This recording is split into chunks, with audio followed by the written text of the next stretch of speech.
Welcome to your college-bound kid podcast for parents and families everywhere. Whether you have kids that plan to attend college or you have current college students, you want them in and you want them to graduate. And you want a quality education that exposes you and prepares you for a number of different career options. I am Mark Stucker, and I'm a college coach from Atlanta. And I am Anika Madden, and I am a parent in North Carolina. It is Thursday, January 30th, and welcome to episode number 105, How to Fix College Admissions, Part 2. In this week's news, we'll be discussing the second part of a Wall Street Journal article on how to fix college admissions. And we're in chapter 105 of 171 answers, and Mark shares financial questions that single, divorced, and remarried parents might have. And it's time for some bonus content this week. And Mark continues his interview with Lieutenant Colonel Rob Kirkland and what you need to know about the ROTC scholarship, Part 2. Well, Anika, you know, every week I come on here all excited, ebullient, ready, fired up, ready to share information. But we've always been genuine and sincere, and I feel very deflated right now, like sucker punched in the gut because, 20 minutes before we come on here, my daughter Joy calls me and says, Kobe Bryant died. And I'm like, no way. April, it's not, nice try, Joy. You know, and she said, no, seriously, Dad, I wouldn't joke around about something like that. And then I looked it up and she was not joking. And that was a tough one for me, Anika, for a lot of reasons. For one, you know, I've always felt a certain connection with him. Like we moved from Dallas to Philadelphia in 1995. We moved to Mount Airy section of Philly, which is about less than 10 miles from where he was in high school as a senior at Lower Merion. And then, you know, ever since Magic Johnson went to the Lakers, I've been a huge Laker fan. So I've just followed him. And I'll tell you, this is a tough one for me. It's like, I think about other people I've really liked. Like I'm a huge Whitney Houston fan, Michael Jackson, all those people, when they died in their 50s, it didn't hit me like this hit me. So I'm going to try to power through this today, but I'm feeling super deflated over here. Yes, it's definitely a huge shock. And like you said, just a few minutes ago, that was the first thing that flashed up. And I'm not a big fan, but I mean, huge condolences, sincere condolences to his family. And I just can't imagine. You know, both, of course, my brother, my best friend, and then Dr. Dave Williams has been on our podcast. My best non-biological friend, they both, of course, shot me emails and calls right away. This is what my brother said. Wow, just reading this now. Life is short. Make the most of each day. Mm-hmm. So I think that's a good word for all of us. But we got a job to do. So let me put on my podcast hat over here and transition and share all the content. It's a great content that we've worked on and prepared to share with everybody. So I want to start. And this is, I got this from you, Anika. In announcement time, you're the one who said, Mark, I want to know anytime that a school goes test optional. Can you just do a little something in the intro? Remember telling me that? Yeah, I do. So this to me is a pretty big one, and I'm going to read it. The California Institute of Technology announced Thursday that it is eliminating SAT subject test scores as a requirement for admissions. Wow. Caltech is among the very few institutions that require subject tests from all applicants. The university has been requiring students to take and submit scores on SAT subject tests in math level 2, as well as a science test in either ecology, biology, molecular biology, chemistry, or physics. And then this is a statement from their admission office. In reviewing our admissions requirements, we have come to the conclusion that the requirement for submission of SAT subject test scores creates an unnecessary barrier to applying for a Caltech education, said a statement from Nikki Chun, Director of Undergraduate Admissions. We are guiding our focus back to long-term academic STEM prep based on coursework and grades. Now, I'll tell you why this is so significant. There are only 3 schools in the country that were requiring this test right now. And it was Caltech, Harvey Mudd, and MIT. And, you know, I've had debates with MIT and Harvey Mudd, and they're just not even remotely budging. But I think Harvey Mudd will change because they're in California, and I just can't imagine them not changing. I don't see MIT changing. They're just so adamant about the test. But it's a big deal. It's a big deal. So I had to share that.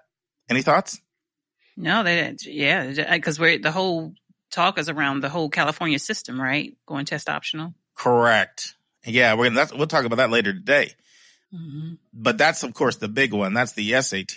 Right. But the subject tests, we've seen it. I think when we first started doing this podcast, Anika, there were 27 colleges that were offering that test. And for a while, I was doing a countdown.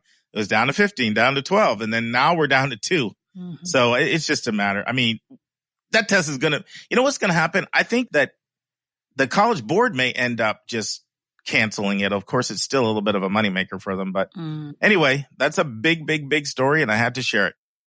First, some good news. Christmas came to me 3 days ago, Anika. I opened up my email, and I saw an invitation that 5 Ohio colleges are flying me out, all expenses paid, to tour them and be immersed in them with some other high school college counselors around the country. And they will be the College of Worcester, Kenyon, Oberlin, Ohio Wesleyan, and Wittenberg University. Wow. And I immediately said yes. And then 1 hour after that, I get another email saying that 9 California colleges are flying me out, all expenses paid, for 7 full days. Wow. So, yeah, and, I took that one immediately. I took, and so I will be out in Cali for a full week, 7 days. Nice. Southern California.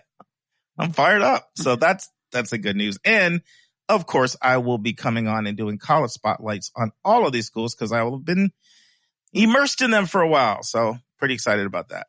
To be more details to come. I have to give a shout out to Sylvia, one of our dedicated college counselors in San Diego.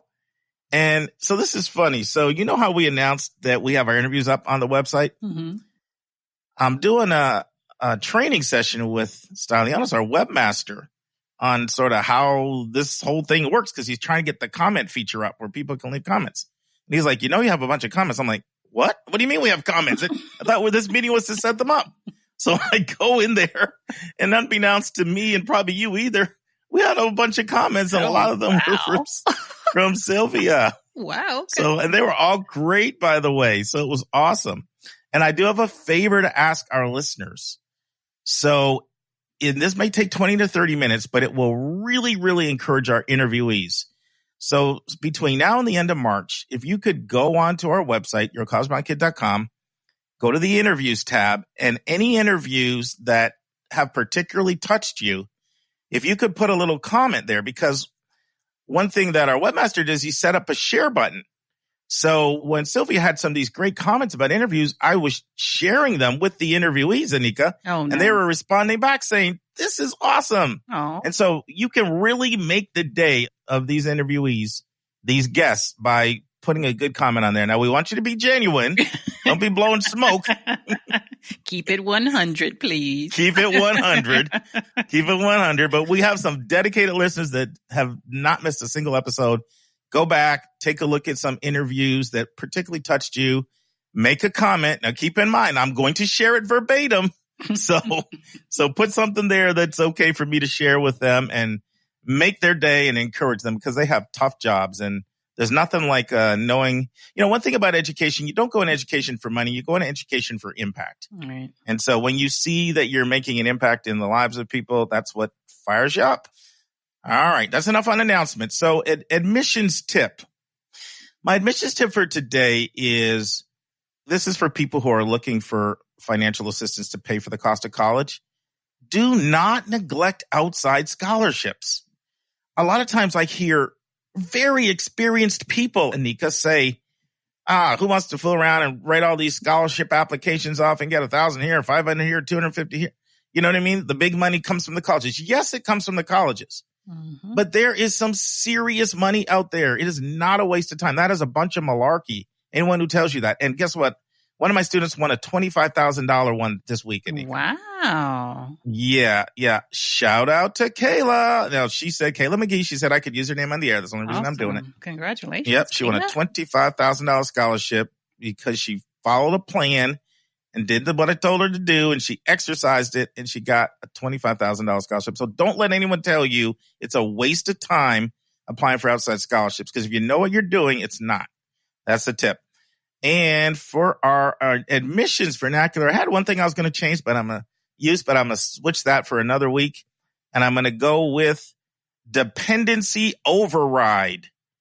Dependency override. Now, I think I may have used that term on the podcast before. Does that sound familiar? Yes, no, Anika? No. Maybe I haven't. So dependency override has to do with when a student is technically considered a dependent, not an independent. So, when you're a dependent, you have to share your parents' financial information. But the college is empowered by the federal government to overrule that decision and to say, we're going to basically overrule your dependency status and treat you like an independent. So the dependency override. So that's our term of the day. And our college spotlight of the day is Santa Clara University in Santa Clara, California. Take it away, Anika.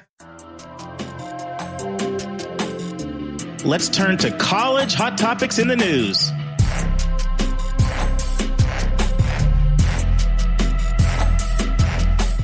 All right.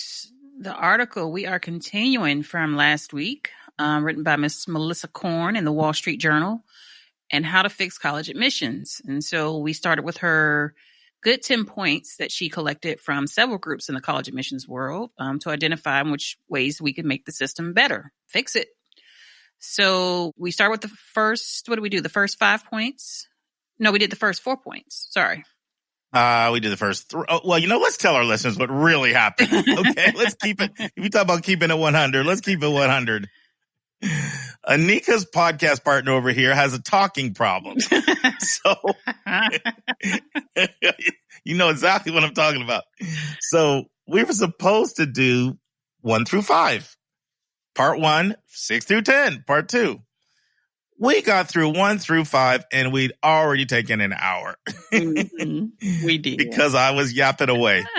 So then we came up with a little idea here. Dave, our sound engineer, can you do a little snip, snip, snip and cut points 4 and 5 from last week, even though we recorded them, and put them on part 2? So we decided to make it a 3-parter, 1 through 3, 4 through 7, 8 through 10. And the fact that it's some really good content. So there's another reason that we're stretching it out a little bit.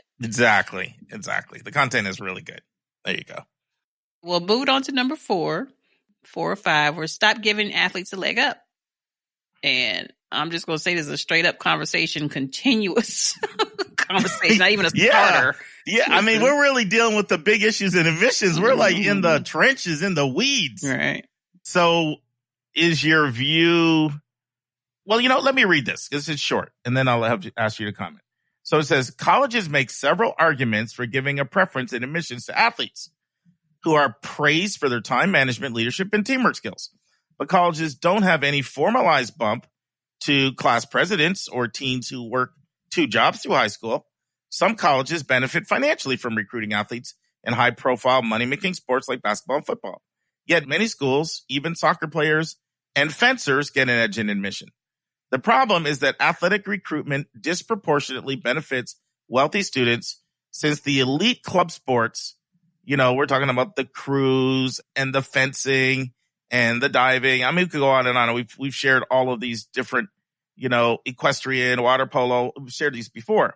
Camps, they showcase teams get in front of collegiate coaches can cost you tens of thousands of dollars just to be in the game. Then there's race. In certain sports cultivated elite colleges such as skiing, field hockey, lacrosse, more than 80% of student athletes are white. So that's obviously the context of this article is how you can make it fairer or, more equal. So what are your thoughts on this one, Anika? I don't know. I think about Janaea in this case where she loves sports. Mm-hmm. That was one of her criteria for her, schools. Her selections was they need to have some good sports teams. No, she was big on, I need the rah-rah. I need that energy from the crowd. Yep. Exactly. Mm-hmm. And I know that she talks badly about schools that have teams that don't perform well. So hence she's not as interested in those schools. Yes. So I see it from Janaea, if it's going to bring such and such in to bring the hype to the crowd, to the game, to the life of the school, to the school spirit, absolutely give them an edge up. And from her perspective, I don't see that as being terribly bad. All right. So then you would say, no, this should not be changed because it's a good thing. It has an advantage. I'm not going to say it's a good thing, but I'm sure there's advantages and disadvantages and everything, right? So let's just call it an advantage. Mm-hmm. So we're probably really similar on this. I will say this. athletics does a lot for a school culture. Mm-hmm. It really does. I mean, Yep. you've talked about it. It can bring the community together. It can be a really, really super fun social outlet. Mm-hmm. I mean, this is going to sound really shallow, but I'm going to say it because we try to be transparent with our listeners. I don't know if I would have gone to Michigan State if Magic Johnson didn't go there. Okay. Like before, when I was like in, middle school and started partly when I was in middle school, partly when I was in high school, Magic Johnson was in Michigan State. That got me all jazzed and pumped about them. Then I checked him out. I visited. I went to a game. Loved the electric environment there. That was some of my most fun in college. Is that being a season ticket holder. Yep. To those games. It really can add a lot to the culture. So I agree there's value there. However, I also see what happens when too much emphasis is put on athletics. And what you're doing is you're shutting out. I mean, there are schools, Anika, that 40% of the kids that are there are recruited athletes. Right. And oftentimes, we've done multiple podcasts on this. In obscure sports, like the equestrian, the water polo, and the fencing, and those kinds of sports, okay, that very, very few people that are not of means are participating in. So I have a view on this. It's kind of a in-between view. Do I think sports should not have an athletic bump? No. Do I notice a difference when I'm on a college campus where they don't give any athletics any weight at all? Yeah, it's flat to me. I was a Janaea. Mm-hmm. So I agree with that. However, I do think it's out of control. So I would propose, if I was the czar, if I was the autocrat that got to make the rules, something in between. For example, this could be something like an in-between position. A college can have up to 100 kids that they can recruit athletically and give an edge to for the athletic process, or 5% of their population, whichever is smaller. So let's give an example. If you're a school like a Michigan State, where I went with 40,000 kids, or University of Georgia, where my youngest daughter is, with 30,000 undergrads and another 8,000 grads, then you could have 100 spots. Okay, now that's not a lot because the football team gets 85 right there. Each of the basketball teams 15, then you got all the other spots. So you'd have some athletic recruits, but you'd have to fill it in with some people that got in regularly.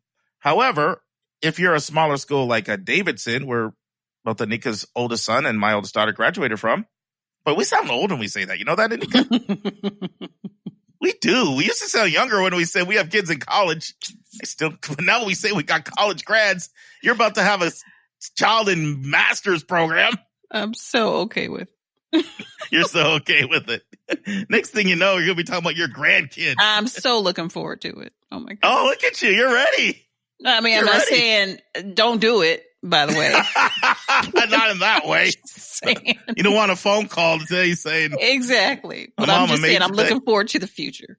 There you go. There we go. We all should be looking forward to the future. So, but let's say Davidson. Davidson has 2,000 students. So in that context, actually that 100 rule would still be 5%. So I have to use a different school to use a better example. So let's say you had a school like Oglethorpe right here in Georgia, which barely has 1,000 kids. So they would not get the 100 recruited athletes because that would be 10% of their population. So they would be subject to my 5% rule, no more than 5, whichever is smaller, 100 or 5%. So in that case, they would get 50, which is 5% of 100. So they would get 50 athletic recruits. So that's a compromise to me between no athletic recruiting and recruiting gone amok. What do you think of my compromise? I don't know, honestly. Well, maybe not my exact numbers, but what do you think about the idea of, you could have athletic recruiting, but there's going to be a certain number of slots so that it doesn't dominate, your admission process. Because here's the thing you have to keep in mind, Anika. There's one set of numbers. So anytime you admit one group, you're shutting other people out. Right.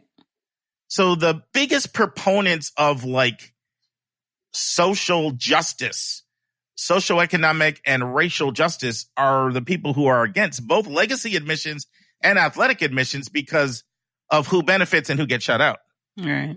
The kid that gets shut out is the first gen, low income kid who doesn't have the resources to go out and learn how to be a fencer or to do equestrian and to get recruited and get a spot.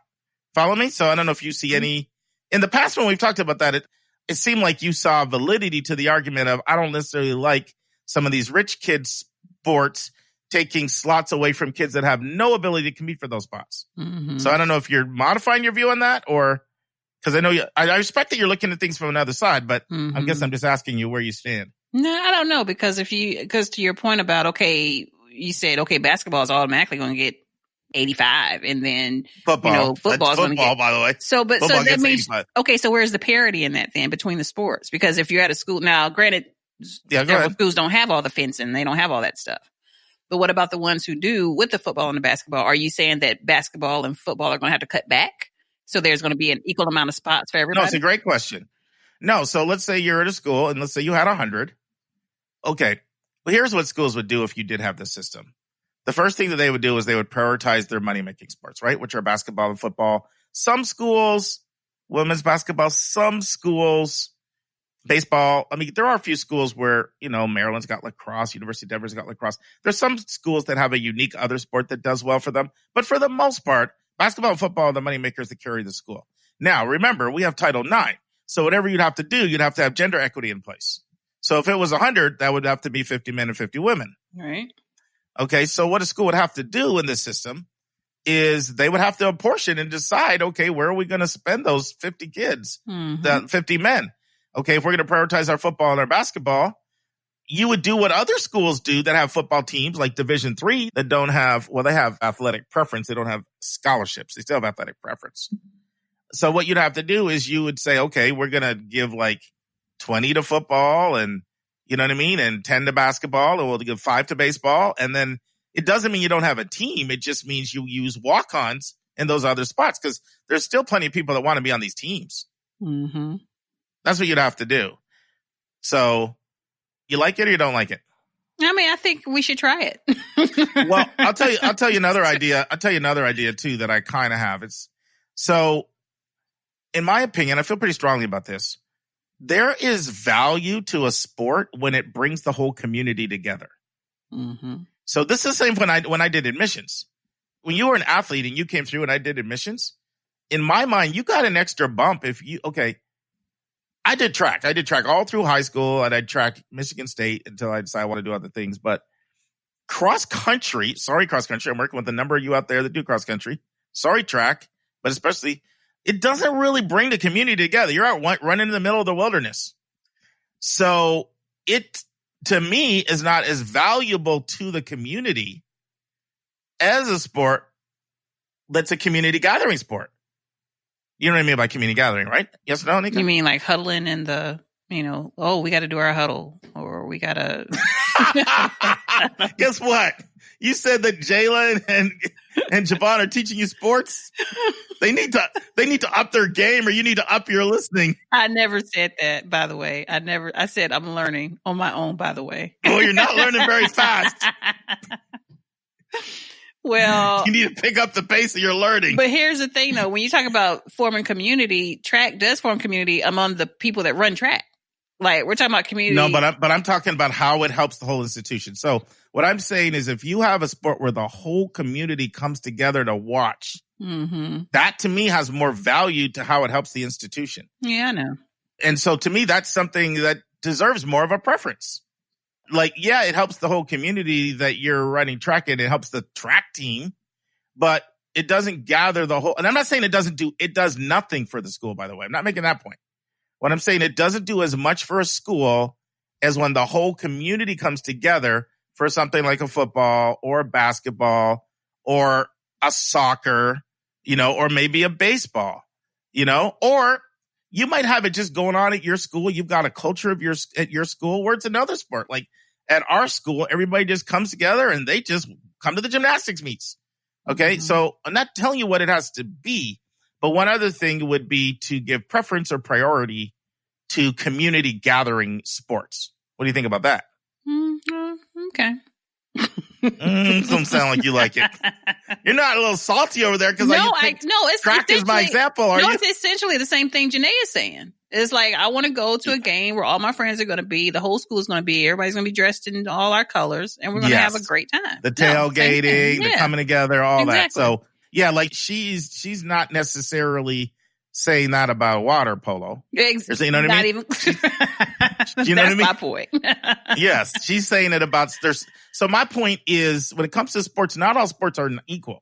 Not only from the standpoint of whether they bring revenue into the school, but from whether or not they enhance the esprit de corps of the school. Right. Not all sports are equal. So, and by the way, I just really just came up with this 105% thing as I was musing and pondering and cogitating on this episode. So, maybe if I put some more thought in, I would up those numbers. There's not a lot of precision. That was literally about an hour of thought. So maybe I need to move. If I had to bump those numbers, maybe they need to go higher. But I just think some type of caps need to be put on. Right. Anyway, I think we've talked this one out. Let's do the last one. Yep. Okay, so last one for today is rethinking recommendation letters. How would we rethink these? In what way?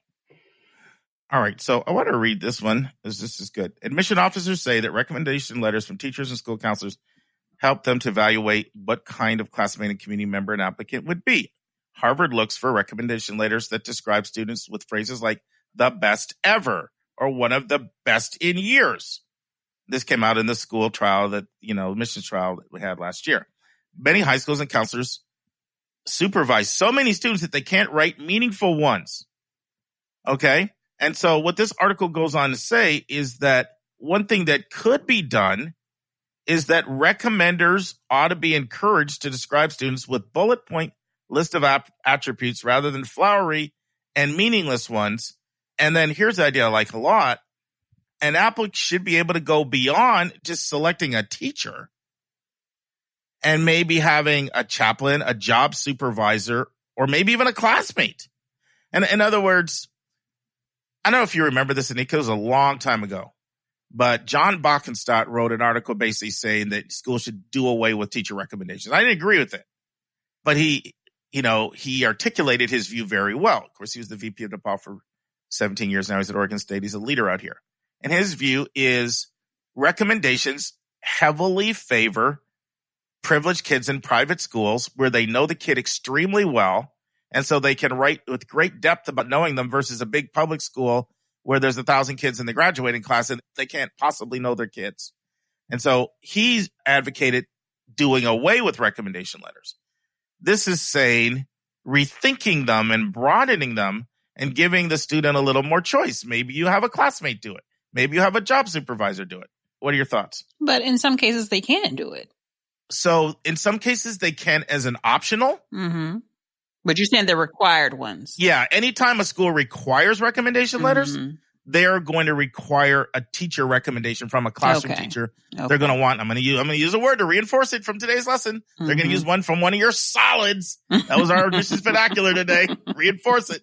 You're going to have to pick one of your solids and have it. And so where the inequity comes in is that it's a heavily biased toward private schools where they know the kids extremely well. What do you think? Well, but just by bullet points, it still doesn't help the fact that the counselor doesn't know the thousands of kids that they're working with. That's not going to change anything. No, I agree. The bullet point idea was not revolutionary.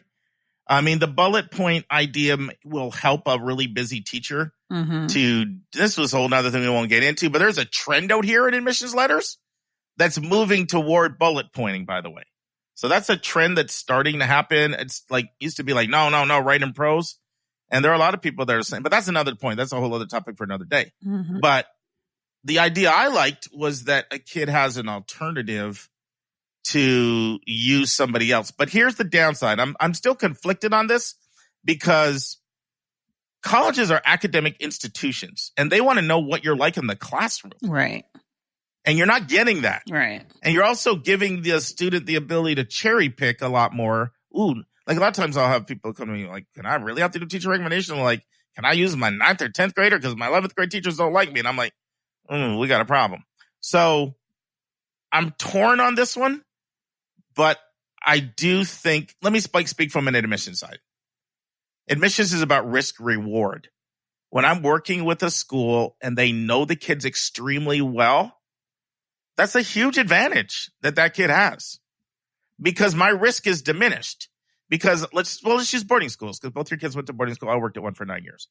boarding school, there's a big advantage in boarding school recommendations because those teachers have had meals with the kids and they've gone on trips with the kids and they know them very well. And they've been supervised them in the dorm, and there's such texture in those recs, and they have so many examples that they can use that you on the other end, you feel like, you know what? I can trust this. I mean, it'd be the same thing as if you're an employer and you get a job recommendation from someone that interned with you. You're going to put a lot more credibility on that versus someone that like you hardly know, right? Does that make sense? Mm-hmm. So I do feel like it's tough because I love teacher recommendations. Like, to me, they told me more about someone than a lot of times even the transcript, because the transcript doesn't tell about your character. So I'm really torn about this one. I would advocate having a little bit more flexibility. So I never got your view on this. I don't know. I would advocate that there be some rethinking of public school recommendation letters. Like, there we go. There needs to be some focus on how those are written, recognizing the disproportionate, 1 to 1 billion kid ratio between the counselor and the students. So there needs to be some focused study and some real, they doing this, the thing with the SAT. You know what, Anika? I literally have this in my notes, but I didn't share it. Mm-hmm. So here's what I put down. I said, we could also argue that there just needs to be more sensitivity training. Right. Yeah. For admission officers. And the really, really good schools, by the way, do this. I mean, the schools that do holistic admissions, they do this. They take into consideration, and they do a good job as much as possible at saying, keep in mind, this is a big public school. We can't expect them to know the kid. Let's not hold it against the kid. Right. But it's kind of like the rankings. Just like a number is really powerful and how it influences the mind. If something is ranked 3rd versus 33rd, you just think it's better. Like, numbers are powerful. Mm-hmm. That's the same thing that happens when you get a very detailed, descriptive recommendation. Like, as much sensitivity training as you get, it's a matter of trust. And it's like, so I really think that example I gave before is a good one. If somebody's done an internship with you in your job and you're writing a recommendation for them having done an internship, you just put a lot more credibility on, because you know what? You're like, this person knows the person, so I trust what they say. So I don't know. I'm for more sensitivity training, but it won't. If we're trying to get fairer, it doesn't get you all the way there. Right.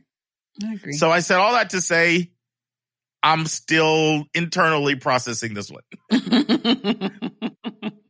I do like the idea of a little bit more flexibility, but boy, as someone who did admissions, I personally found if I got a recommendation from a school where it was a rigorous school, number 1. 2, they knew the kid really well. And 3, they were going to be transparent with me, meaning what I used to say, paint the picture with the warts. I mean, they're not going to tell me every single kid is the greatest kid they've ever taught. Right. I found that was the most helpful part of the whole file, because I got such a glimpse into character, and character makes such a difference when you're building a community. So giving up the thing you find most valuable, I can't quite get there. Okay, so we are now on point 6. And this is about the essay. So not a shocker. Everybody wants to blow this thing up, as in getting rid of it. Because the point is that, many students' personal statements are polished by teachers, private counselors, or family members who went to college. And so for those who don't have the access to those really great resources, it's considered not really to be fair. So what do you think, Mark?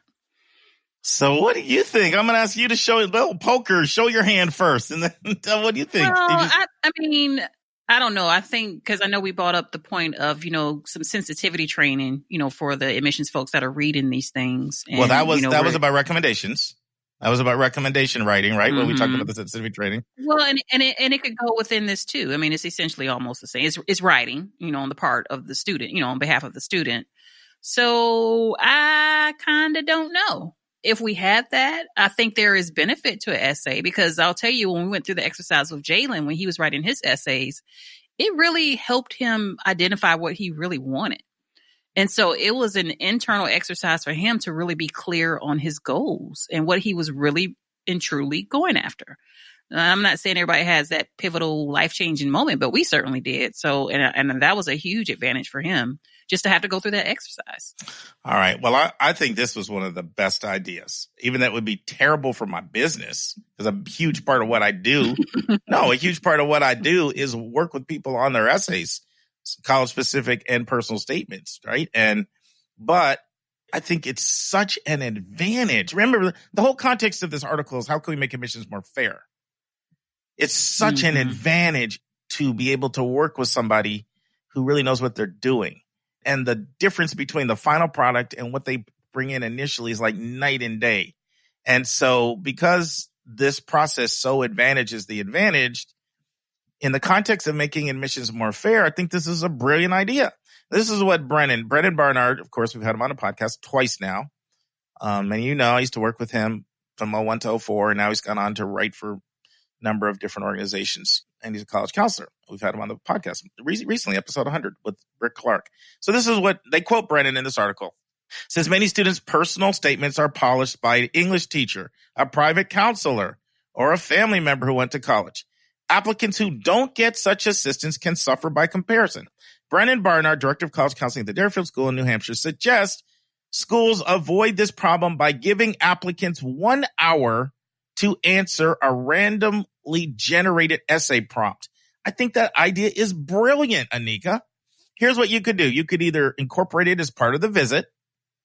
And there are a lot of boarding schools that do this, by the way. You visit a boarding school and they make you do a writing sample on your visit right there, so they know nobody doctored it. They know no, private college coach or English teacher or parent scrubbed it over. They know it's your work.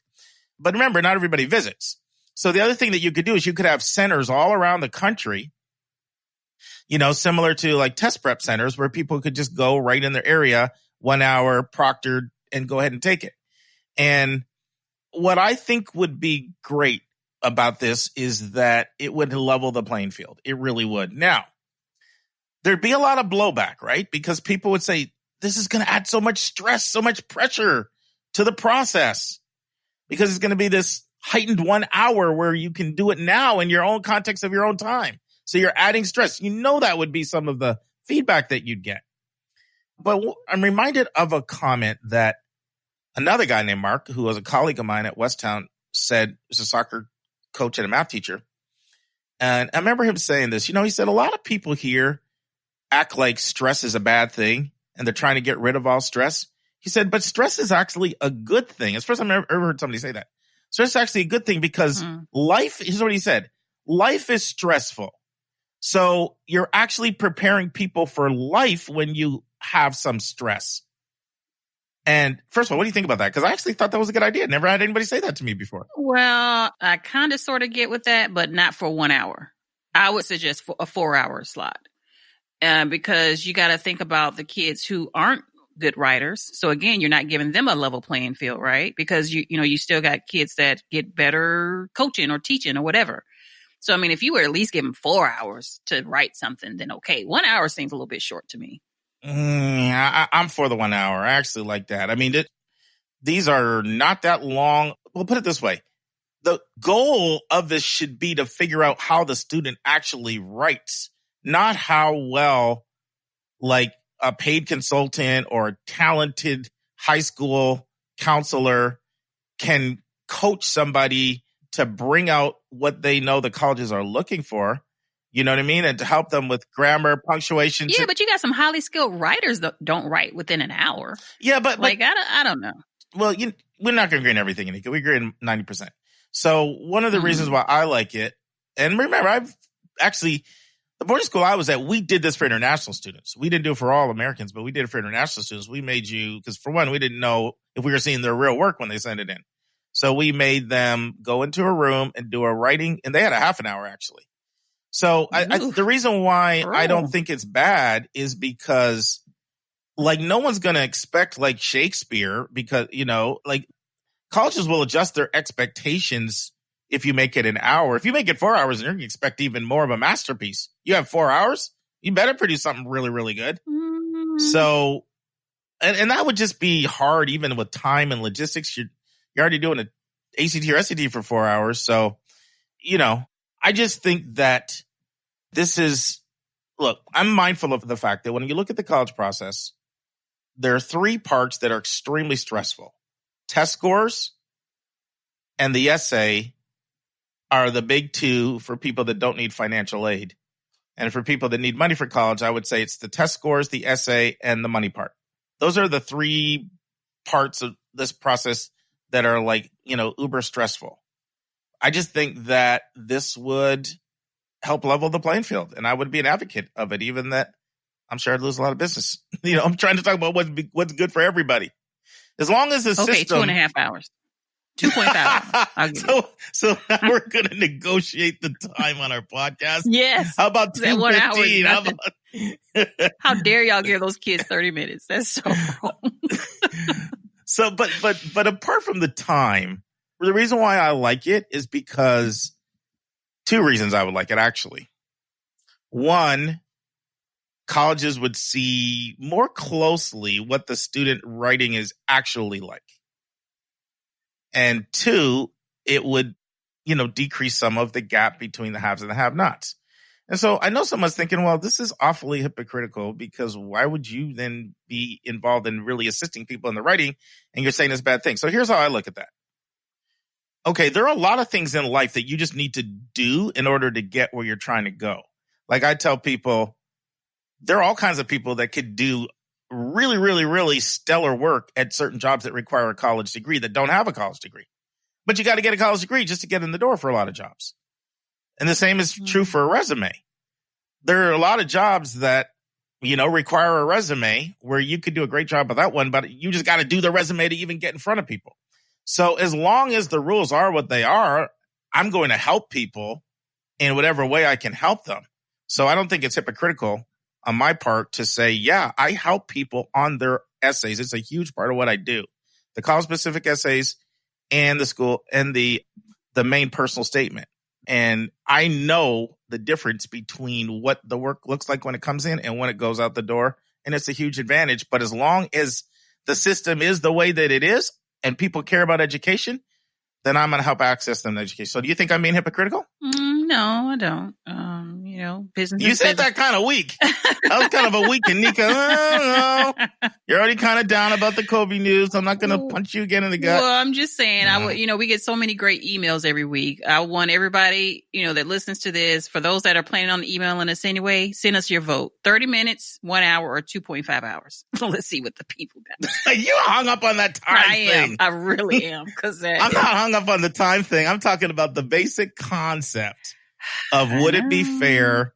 Would it be fair to have a set time when people have to go in and nobody can edit their work? And as an admission office, I get to see all your punctuation errors and all your spelling errors and all your grammar errors and how you can't put your thoughts together and can't that. Because to me, what's happening now is people are not necessarily seeing the student for who they are. Like, it's not just like get a shower, put some perfume on and a little makeup. It's like people are getting like facelifts. I don't know if that illustration worked. I've been shy about using my illustrations lately. They're getting like 3 or 4 facelifts. It's like major. Oh, Nika's just like, I'm not going to say anything, but I know what I'm thinking. No, it's weak fine. Illustration again. It's fine. Well, listen, let's move on to number 7, but let's move on. I'll look forward to your votes, folks. Okay. All right. What are you trying to do? Taunt me now? You want everybody to email and say he was right? Yes. I do. You're cocky. Ever since you won that one where everybody agreed with you and told me to stop reading so much, now you're like flexing over there in North Carolina. I love it. All right. Number 7, get rid of the SAT and the ACT. I think we all can agree with that. Now, remember, she framed this in the beginning around whether these are quickly implementable or something just to start conversation starters. And clearly, this is, this can be implemented fast because people are doing it, right? Getting rid of the standardized testing. But what are your latest thoughts? Well, I want to push back on you on saying we all can agree on that. I mean, this is a hotly debated issue, because what the research shows is that the transcript is the best predictor of grades, right? Grades predict grades, especially grades on rigorous courses. But grades and testing is a better predictor than just a transcript. So grades and testing is a better predictor of grades. So the question becomes, are the consequences that you have for testing so great that they can't merit and justify the extra benefit that comes from it? And I would argue that they are, but I respect people that have a different view, because you can make a case that grade inflation is so rampant that if I'm looking at a kid with a 1550 on the SAT or a 35 on the ACT and a 3.9 GPA, that's not the same as a kid with a 930 on the SAT or an 18 on the ACT and a 3.9 GPA. And so the testing will reveal that one student will be able to handle much higher level work than the other student in most instances. So that's the argument for testing. Now, the reason why I'm test optional is because an advocate of test optional, what we shared, was it 2 weeks ago, Anika, where we talked about the discrepant versus the non-discrepant scores. And we showed that when the test score, the 1/3 of the time when the test is not predictive of grades, which is a pretty high number, it hurts low income kids, Black, Latino, Native American kids, and kids who don't come from educated parents. And who it advantages is the opposite of that. So I'm an advocate for that reason, and because from my experience, most people can't put the test score in context. In other words, they put way too much emphasis on it in their evaluation. And so as a result of that, I don't trust most people to be able to properly apportion the test according to how they should. Now, I will tell you, there's some schools that I work with that require the test, and they totally have it in context. And they really do mean what they say. Like when, they say, look, we require it, but it's really not that big of a deal. They've proven to me by their admissions decisions that, yeah, it really is not more important to them than other things in the file. But I find that's the exception more than the norm. So the one thing that I would just push back with you on is your statement. I think we all can agree. If everybody agreed that the test score needed to go, then it would go. And while we talk about the 1,000 schools that are test optional, and sure, half of the liberal arts colleges are test optional, the overwhelming majority of national universities are not test optional. So clearly not everybody agrees. What are your thoughts? Well, when I say we all agree, I mean we all, us parents that are sick of paying for that test prep and going through that painstaking, got to do it, got to pay this, got to pay that, and they got to take it 3, 4, 5, 6, 7 times and all of that. So clearly on the parent side. Yeah, and another couple other things. Another reason why I'm supportive of getting rid of it is the research is pretty plentiful now that schools can make not just astute, but accurate admission decisions without the score. I mean, Bowdoin's been test optional for 51 years now, and they have 5 decades of research, and their non-test submitters have virtually the same grade point averages, the same graduation rates, the same retention rate. Bates, over 35 years, they released a massive report. Same thing. Wake Forest, same thing. WPI, they're quoted in this article, by the way, WPI, Worcester Polytech. They've been test optional now for over a decade. Same thing. And Chicago, I know it's very recent, but their research is indicating the same thing as well. And then you've got West Coast schools like Lewis and Clark and many others as well. So multiple schools that have gone test optional and have actually studied their test non-submitters can attest to the fact that they are able to pick the right kids that can excel in their program. Now, it's a lot more work. I will not forget a conversation I had with the director of admission at Wake Forest when they went test optional. She's like, Mark, I love it. We're able to take kids that do really well here that we want in our student body. But look at Wake Forest process now. They have one of the hardest applications because they require so many additional questions, and then the interviews count a lot. So it's a lot more work on the part of the school to get the decision right. You really study the schools, study the curriculum. But you know what? To me, that extra work is worth it. So the bottom line is we both support it. It can be enacted. I don't know if it ever will be enacted, but I do respect people who say there's so much grade inflation that having that extra tool helps me to make better admissions decisions as long as they put the score in proper context. And I just find most of them don't do it. They put too much emphasis on the score. I mean, you're right. It's certainly a mixed bag, especially with the research and all that good stuff. But that's definitely one of those that's not going to just go away fast. So we can agree on that. Yeah, most definitely. And I'm sympathetic for schools that don't have the money in their budget to have the resources of the Bateses and the Bowdens and the Chicagos and the Wake Forests, even the George Washington, Lewis and Clark. It's easier for those schools to be test optional because they have the money to hire more admissions officers. Right. There are a lot of schools that would go test optional if they had enough money to have the staff. So, I support test optional, but I don't judge those who are not. That's my position. Right. All right. So we'll continue on next week with her final points. Now it's time for our step-by-step walkthrough of the college admissions process.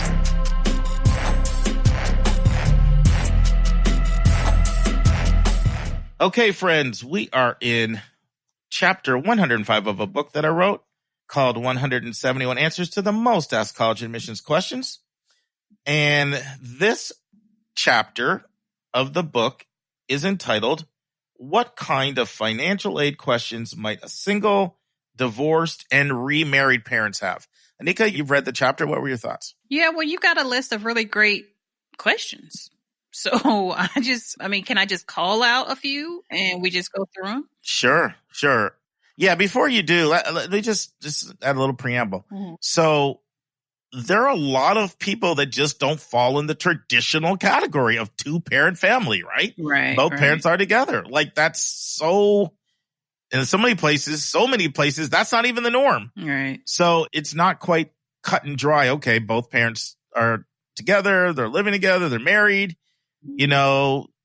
You have to report the incomes of both. It's like there's so much other scenarios and so many other scenarios. And that's what I do in this chapter is I go through some of them. So which ones do you want to comment on, Anika? Yeah, and these scenarios are definitely enlightening. I was like, whoa, that does happen. Wow. Yeah. So, okay, let's start with the first one. So if a parents are divorced, mm-hmm. one gets remarried, mm-hmm. who is responsible for submitting the financial information? Mm-hmm. And so the answer is whoever the child lives with. So that would be called the custodial parent. Correct me, right? Mm-hmm. If I'm wrong. Mm-hmm. So that was the first one. Yeah, so that's normally the case. There are a few exceptions, but typically mm-hmm. what happens, in fact, I did a session, what's today? We're recording on Sunday. So I did a session Friday night. And, the mom could not believe how much she was going to have to pay for college. She was just shocked.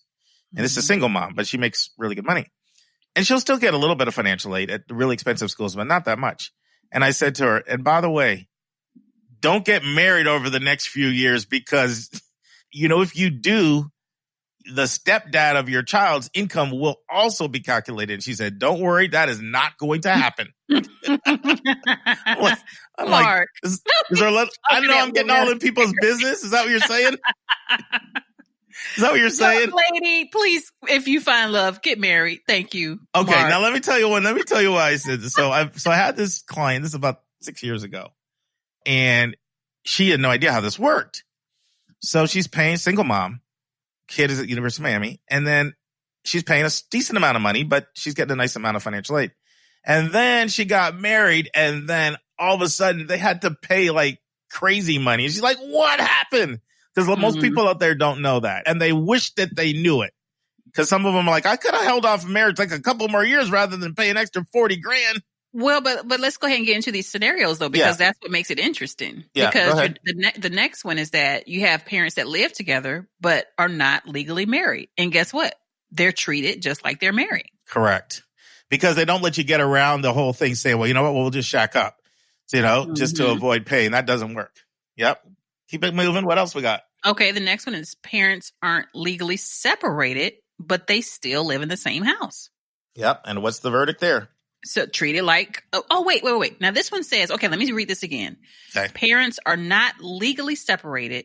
They're just not in the same home. So dad lives over here, mom lives down the street. So that is actually treated like a legal separation. Correct. So the focus really, particularly with what's called federal methodology or FAFSA formula, is who is in the home. Mm-hmm. That's what they look at. Who's in the home?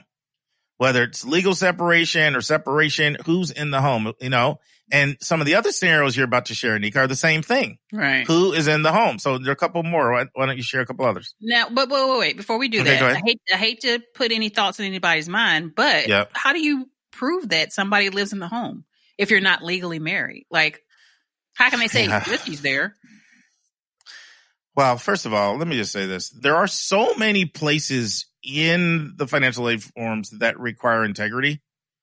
And I don't want to put any thoughts in my mind either, but there's another one I could throw out just on the tip of my tongue with people. I feel like if I told people like, oh, I'm going to do that, there's a lot of things that just rely on integrity. But in this case, there are some other factors, such as you'd have to concoct a little bit of more of an elaborate scheme because, things like your W-2s and all of that, nothing could show your home address, any of the other paperwork, any tax information, anything else.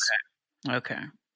All right. So the next one is that, and this was interesting, parents are legally divorced, but they're still living together. And so guess what? They're treated like they are together. Like they both have to submit their information. Yeah, because if you think about what they're looking at, they're trying to figure out how many resources does this child have access to? That's what they're looking at. Mm-hmm. What are the resources that they have access to? So if you're in the home, they're going to say then that child has access to those resources. Okay. Now, this final point that I put down here is about prenup agreements. Mm-hmm. So the parents, they put this prenup agreement in place that absolves the step parent from having to pay college, take care of college. But however, that is not acknowledged in the financial aid process, which I think is very interesting. Like that's the whole part of a legal agreement, right? Right. So what happens is there are some people that think, I'm going to get married, but I'm not paying for your kid to go through college. So I'll just put in the prenup that I'm absolved from that. But the problem is prenups are state agreements and federal policy or financial aid is federal policy, which is seen as a third party. So it trumps any state agreement. So that's basically, so if you think you can get around this with a prenup, that's not happening. Mm-hmm. Okay. Any others, Anika? Well, I think there were a few more. Those are the most interesting ones to me. Anything else you want to add? So a few others. Same-sex marriage is treated just like biological. Mm-hmm. That's the same thing. You're in the home. It's not like, just like shacking up is treated the same thing. Another thing that's important to mention is that most of what we're talking about are for schools that require the FAFSA only, what we call the federal methodology. Okay. There are these 178 other schools that require the CSS profile. We just call it the profile. Private schools, lots of endowment, lots of their own money. They are a lot more stringent on this. In most instances, they will require what's called parent two or the non-custodial parent to also submit all their financial work included in the assessment, even if they're not living in the home. So we do just have to say that that's important because, if you're a strong applicant and you're aspiring to a lot of highly selective private schools, like the Emorys and the Dukes and the Northwesterns and the U Chicagos, and it doesn't just have to be at that level either. It can be just selective schools with a decent amount of money. Mm-hmm. Most of the time, they are going to require that parent outside the home, who's still the parent, to have to contribute all their financial information. So most of what we were talking about there was what we called FAFSA-only schools. Okay. So for all the parents with unique arrangements, this is a very worthwhile chapter to have in your hands. Yeah, we didn't cover all of it either. We just hit on some because we got to keep it moving. Anika and I are so grateful for everyone who has financially supported our podcast. It allows us to pay our staff and cover our other auxiliary expenses involved in having a weekly professional podcast. At the start of every month, we're going to start sending a special gift to anyone who financially supports your college-bound kid.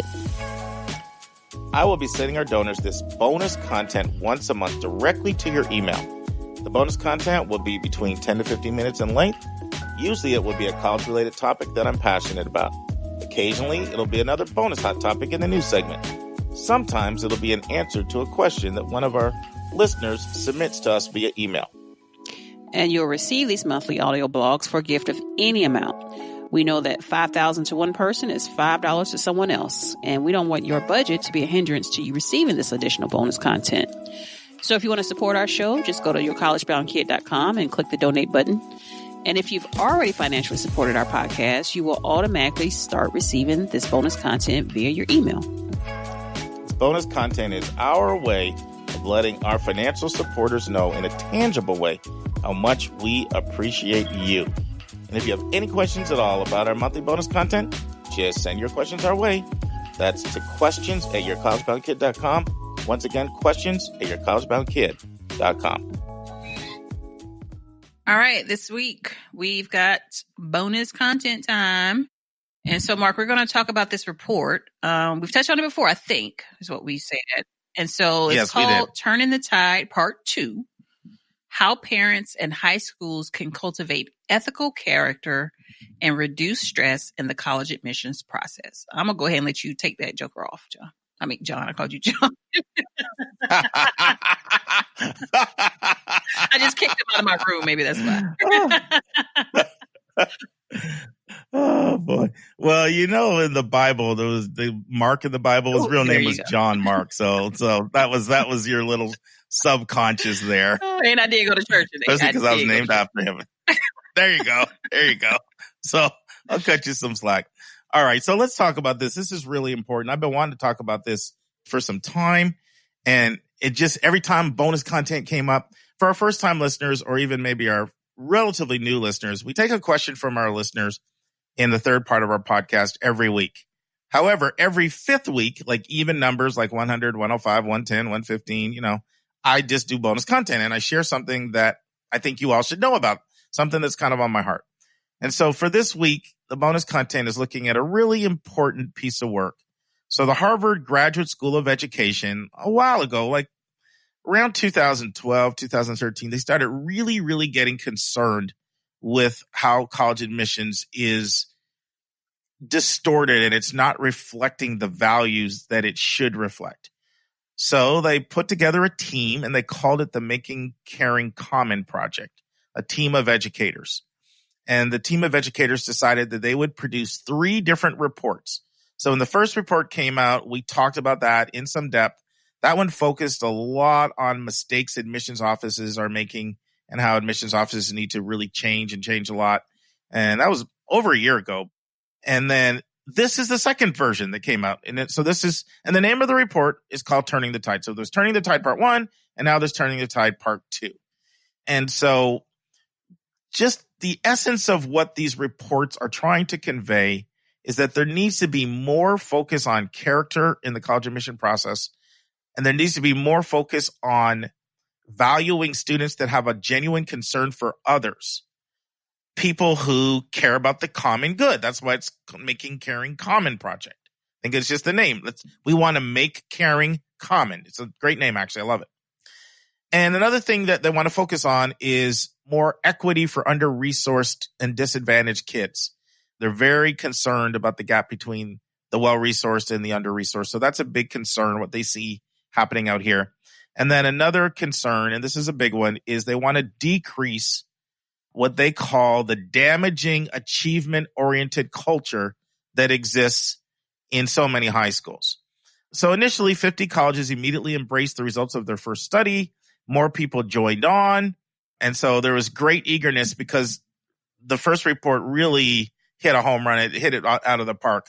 There were over 130 admission officers eventually that embraced those recommendations and said they're going to work toward changing them in their admission office. So this report, our good friend Brendan Barnard, who's very involved in this, he's one of the 5 authors of this report, focuses on a couple of different things. Part 2 focuses on the role of parents in the process. What are parents doing to create this achievement-oriented culture that's not focusing on caring, concern for others, the common good, equity for under-resourced kids, et cetera, et cetera. And the other thing this one report focuses on are high schools. What are high schools doing to contribute to this problem? This lack of focus on ethical character, there's responsibility for helping others. And what role are they playing? And so some of the things they refer to as examples are this fixation with taking zillion APs, this excessive preoccupation on grades and on test scores and on grade point average over helping your fellow classmates, helping other students. And then there's a great quote actually here in the article that I want to read, or in the report, that I really loved. And so here's what it says. Many parents, particularly middle and upper income parents, seeking coveted spots for their children in elite colleges, are failing to focus on what really matters in this process: In an effort to give their kids everything, these parents often end up robbing them out of what counts. Despite persuasive research suggesting that certain cognitive, social, and ethical capacities, including taking multiple perspectives on issues, empathy, self-awareness, gratitude, curiosity, and a sense of responsiveness for one's communities, are at the heart of both doing good and doing evil in college and beyond. Many parents pay little attention to cultivating these capacities. So the report goes on to say, college admissions may well be a test for parents, but it's not a test of status or even achievement. It's a test of character. And so they go on to show examples of how parents fail kids. One of the examples they give in the report is knowingly letting kids embellish their extracurriculars. Another they give is crossing the line when it comes to how much they help students with their essays. Another is, and I had a parent do this 2 weeks ago. I had to talk to them. They said, I just could not help myself. My kid was not home, and I knew that the results were out, so I had to go into their portal and see the results. Does that sound like something Anika Madden would do? Is that why you're laughing? Back in the day. Okay. Yes. So that was another example they gave. Opening their college admissions acceptances, logging into the portal. You know that's a laugh of guilt over there. Busted. It is. Busted. But like you said, I've seen massive improvements from you, Anika Madden, in this area. I really have, in all sincerity. 4, treating, for you first-time listeners, Anika and I have known each other now for either our 10th or 11th year. So we go back a bit. Yeah, we go back a bit. Number 4, treating their teens' peers as competitors when it comes to college spots. So the report criticizes high schools for taking their lead from parents and following them rather than fostering what should be a proper emphasis on healthy behavior. So basically what's going on right now is everybody's finger pointing. Like parents are saying, well, the colleges are creating this. And then high schools are also, co-opting some of these deleterious behaviors. And they're saying, well, the parents are driving us to do it. And everybody's sort of finger pointing and nobody's sort of taking ownership for implementing a value system that is consistent with what really matters in life. So the report goes on to say that you should be authentic in your college admission process. You should expand your college list to not just focus so much on the highly competitive colleges. And they say at the core of this academic pressure in middle and upper school class families, which I experienced this so much, just in my own work. It says at the core of this is the following myth. Only a small number of highly selective colleges and universities will position my child for success. That belief is embraced. I'm going to just stop for a second, Anika, and just get your thoughts so far. I'm close to finishing up what I want to say, but let me just take a breather and just see what your impressions are, because I think you're getting an essence of what Turning the Tide Part 2 is all about. Yeah, I totally agree with the parents in this case, where it's like, welcome to the belly of the beast. Like, y'all are creating all of this frenzy. So we got to do what we got to do. Now, I will tell you that at first I thought this approach to these reports was more so not related to the admissions process itself. I thought it was more so, okay, this is the products that we want in the end are these people that are these students, these young adults that are going to go into their careers and be empathetic and give back to their communities within their respective careers. That's originally what I thought it was about. Mm-hmm. But now I understand it just is, okay, don't cheat, don't embellish, don't do all these things. But it's not just about cheating and embellishing. It's about an obsessive focus on achievement. Like, how many extracurriculars can I get? And how can I pack my summer? And how many APs can I get? And how high can I get my test scores? It is this excessive focus on achievement more so than on caring for your fellow human being. I guess where I'm confused is that why is that part of caring for human beings relevant to the college process, if that makes sense? I mean, it's a great question. So what they're saying is, let's look at what matters in society. If we want to have a better society, let's look at what matters in society. And shouldn't the college admission process line up with what matters in society so that we're reinforcing the type of character traits that will make for a better society, rather than have the college admission process line up with a set of values that will not be beneficial to society, and therefore it reinforces habits, character traits that will not be in the best interest of the country. Does that make sense? Okay, but yeah, it does. But is that the role of the college admissions process, though? Because, I mean, what this kind of reminds me of is when people attack rappers for not being better role models. It's like, okay, wait, I'm sorry, y'all. They're rappers. So either you're going to listen to their music or you're not. So that's not their role. They didn't sign up to rap to be a mentor to a kid that's blah, blah, blah, blah, blah. So to me, it sounds like a misplaced, to me, Anika, it sounds a bit of a misplaced, I guess, charge. Like, okay, is it really about how we're going to better society, or just stop doing these? I don't know. It's just. Yeah, I have a different view. And the reason why I have a different view is because I believe that the character. So what we're talking about in essence is that character is not being properly emphasized and evaluated and prioritized amongst parents, amongst high schools, and amongst the college admission process. And I want to argue that character, true character, and it's not just caring for other people. It's other things too. It's things like developing your curiosity and your creativity and other things like that. Mm-hmm. So it's a wide range of things. But true character not only will make your college campus better and produce better citizens, but it'll produce better employees who will work better in teams, in office contexts. So to the extent to which you reinforce things that don't matter as much in life, you're diminishing the quality of your school, and you're not preparing people to be as effective as they could be as citizens in the workplace. Does that make sense? It does. It does. Yeah. So that's what I believe. I think character is of utmost priority to have a really, really good college environment. Mm-hmm. I'm getting way ahead of myself here, but one of our listeners sent in a question, and we're going to answer this. And we're kind of backed up on our questions now, so I think it's a ways away, maybe like 10 or 12 weeks from now.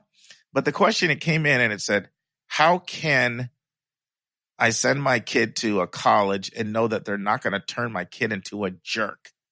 I thought that was like such a deep question, right? But that's kind of what she's getting at. Like, I want my kid to be a gentleman. I want him to care about people and not just be, arrogant and self-centered and be like what she sees of some other frat boy culture. And so that's kind of what this is getting at. And by the way, while the report acknowledges the fact that a lot of times parents and high schools say the colleges are the problem, like they don't accept that as an excuse. So this is what they say.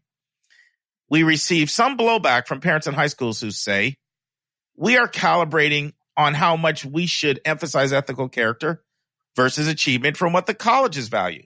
And we're taking our cues from them. And the report goes on to say, no, that misses the point. Parents in high schools, you have a fundamental responsibility to focus on cultivating ethical character that should not be contingent on whether the colleges set an example. Now, that is a little purist. I admit it's sounds great in a real world. You know what I mean? As long as something's highly prized and valued, it's you're going to get certain behaviors that are consistent with that. But I also think, let me just ask you, what do you think about that? I do think there's some truth to that. So let me clarify, which part are you saying about the parents having to play a bigger role, or? Well, basically what this is saying is, some parents in high schools say, well, blame the colleges, don't blame us, because as long as they reward certain incentives, how can you blame us for not catering toward those incentives? And the report is coming back and saying, we're not trying to absolve them of responsibility, but we're saying you have your own independent responsibility to do this, whether the colleges do it or not. Oh, that's for sure. Yeah, I agree. I totally agree with that. Because, Mom, you kind of have a rearing role in all of this. Kind of got to raise them yourself. Are you calling out the moms? I mean, me too. Yeah. All right. I think the problem is that everybody's trying to put it on someone else. Like, correct. That's what I said about the finger pointing. Everybody, like, there's equal ownership in all of this, right? I think that's where maybe a little bit of this disconnect is. Like, either you do it, no, you do it. No, how about all correct. Of have a little part of the pie, piece of the pie. Yeah, and a couple of things I also want to point out. There's some caveats about turning the tide. So the focus of this report is on selective colleges. This is not on colleges for the B student. Like they did focus their study on colleges for the A and A- student. The focus is also on upper middle class and upper class families. Like they go on to say, it says, we are very mindful of the fact that 2/3 of adults 25 and older do not even have a college degree. And we're not speaking to that crowd, it says. And then they go on to preview part 3, which is going to speak partly toward those who don't have a degree and what can be done to change them and to allow them to have more opportunities. And then what can colleges actually do to value character over this obsession fixation with personal achievement. So the study relied on 10,000 surveys, as I said. And I think it was just important for us to think about as we reflect on this. And there's one more quote I really liked in the article. It said, we may, for example, tacitly pressure our kids to attend a college, to live out our own dreams, to compensate for our own shortcomings, or to reproduce our own college experience. When parents compete with other parents or view their own college kids as a marker of their own success as parents, they can both sideline their own teens' needs and flood their teens with fears of shaming them if their college options don't broadcast success. Wow. That's deep, wasn't it? It is. And I know it's hard too, because this whole thing's going on. We have mixed, part of us just want so much to have our kid to have the best opportunity out there. But sometimes it's also mixed in there with some parent ego and some status and saving face in our social circles. But yeah, we also want the best for our kids, and all these things are kind of mixed together, and it's really, really tough. And, one thing, the survey, it also surveyed students. And one question it asked to the students in the survey was, would your parents be more proud of you if you had straight A's, or if you demonstrated empathy and care for those who are less fortunate? And the overwhelming number of students said that my parents would be more proud of me for having high grades than caring for the least of these. So that, it's just one of the things that kind of came out in the. And I'm going to tell you, Mark, that's very in keeping with the podcast episode I listened to just last night. It's one called Redefining Wealth. I think her name is Patrice Washington. Okay. So most recent one, and they spoke to that. She had a pastor on, and they talked about how parents are riding the success of their kids and how that's actually damaging to the kids. And I'm going to tell you, that hit home pretty tough, where I'm actually about to go on my Facebook and remove a post I put up about Jalen. I'm like, oh, wait, I am kind of doing it. I haven't done it yet, but I'm going to go down. Were you just going to celebrate him getting an Emory or something else? Well, it was that. And I think it was mostly that. And it was but what if he hits a bump? Or what if he falls? You're not allowing him space to live. Well, those are great points. And I'm glad you shared that. Now, a couple recommendations from the report. They're huge advocates of going test optional, Anika. They think this test obsession is not healthy. So they're a huge promotion of that. They're very much promoting colleges should not be talking about rankings. It's very destructive. And both the Coalition and the Common App are now collaborating with Making Caring Common and this report, and figuring out ways that they can actually change their applications to reflect the values, more through the questions that they're asking kids. So, Anika, let's wrap it up, put a bow on it. Any final thoughts at all on Turning the Tide Part 2? No, I think it's extremely thought-provoking. I'm sure we Google this thing. It's out there online somewhere, right? We could just pull it up and read it. Yeah, you can. I mean, I could also send a report to anybody. If they just send an email to questions@yourcollegeblogkid.com, I have the report. I can send it to you. Okay, send it to me. I was supposed to do that before the episode. Why are you going to put me on blast in front of the whole world? I mean, I was supposed to do that.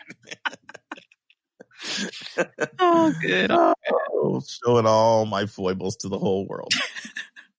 Okay, friends, we got a lot of really good feedback last week from our interview with the Colonel. And ROTC is not for everybody, but if you heard last week's interview, I mean, it can be worth over $50,000 a year for just a 7-hour-a-week commitment of your time. Once again, it's not for everybody, but listen as you learn more about the ROTC scholarship. Listen and enjoy. And now, this week's interview with a special guest.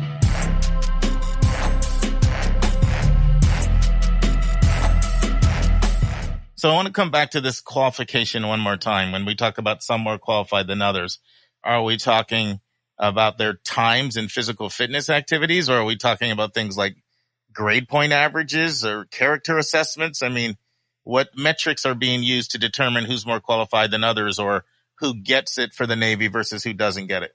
Right. Yeah. The scholarships, it's a little bit different than obviously our regular college admission.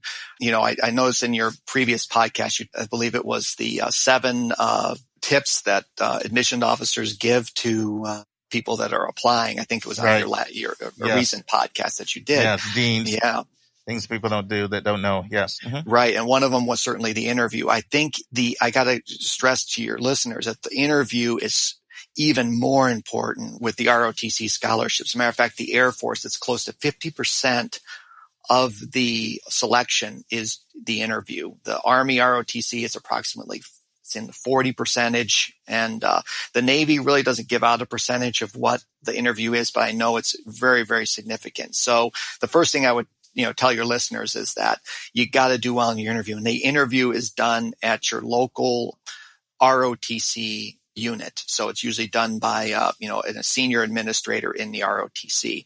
But, aside from the interview, some of the keys are obviously SAT, ACT scores. Mm-hmm. The Army and Air Force, the average winner was somewhere around a 1280, 27 ACT.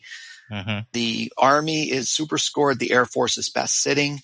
The Navy was a little higher, around 1328 split. I believe they're super scored. So you can kind of see that, we're looking at, good SAT, ACT scores.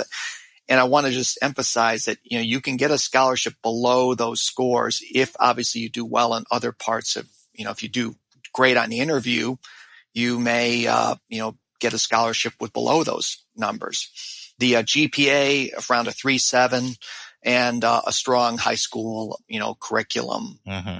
And then each of the services has a fitness component that has a various percentage that's given in there. So you got to obviously do well on your fitness test. And then the Army has an interesting psychological test that they put the student through that you do online that also counts for a certain percentage also. But, I would say, first of all, that really stands out is the interview. And then also, I think, reaching a certain level with the SAT and ACT, I think is also important to getting selected. Are they also looking at things like recommendations and extracurriculars, or do those not factor in? Yeah, great point, Mark. The recommendations, Army doesn't take any recommendations. The Air Force and Navy do have recommendations. So it really depends on the service itself. The other question you had was regarding extracurricular. Yes. I mean, there's this, the Army ROTC has this acronym again. It's called a SAL, Scholar Athlete Leader. And it can apply really across all services. But, scholar, obviously, we talked about that, the GPA, the strong high school curriculum, and the SAT, ACT. Athlete. We're looking for people, who are actively participating in high school sports, varsity letter winners. If they're don't have that particular sport in the school that they participate in, then they, are active in, physical fitness and, athletic achievement. And then leadership.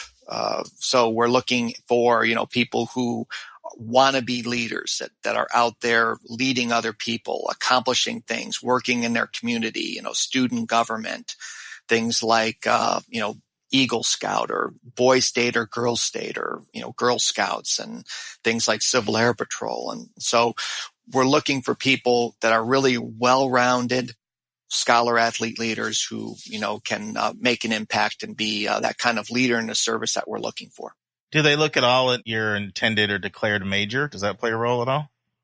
Yeah, that is a very big part of this overall. Now, for the Air Force and the Navy, anywhere between 70 to 80% of the selectees have to select a technical major. So that technical major would usually is anything with engineering as the last word, chemical engineering, electrical engineering, or a hard science like chemistry or mathematics or something like that. So we might call that like a STEM major. So the Air Force and Navy select the majority of their folks via these kind of STEM majors. The Army doesn't have any restrictions. So you can designate any major for Army ROTC and you can choose that.